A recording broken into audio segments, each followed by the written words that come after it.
Ay, ganyan na lang. Dalapit-dalad na naman sa akin po eh. Ito eh. Pato, dalawran, bukuran na eh. O, ayan na.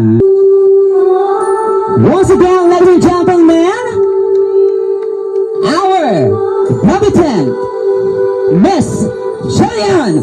Wala ba tayong palakpakan dyan? PJ, palagay ng fix yung microphone ko sa misigaw ako.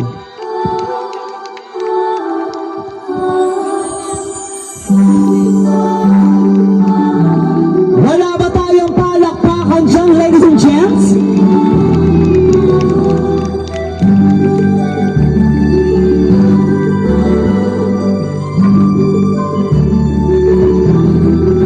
Together with Mom and Dad, of course, syempre.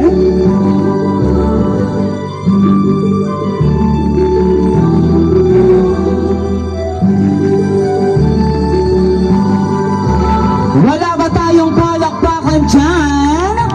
Yeah!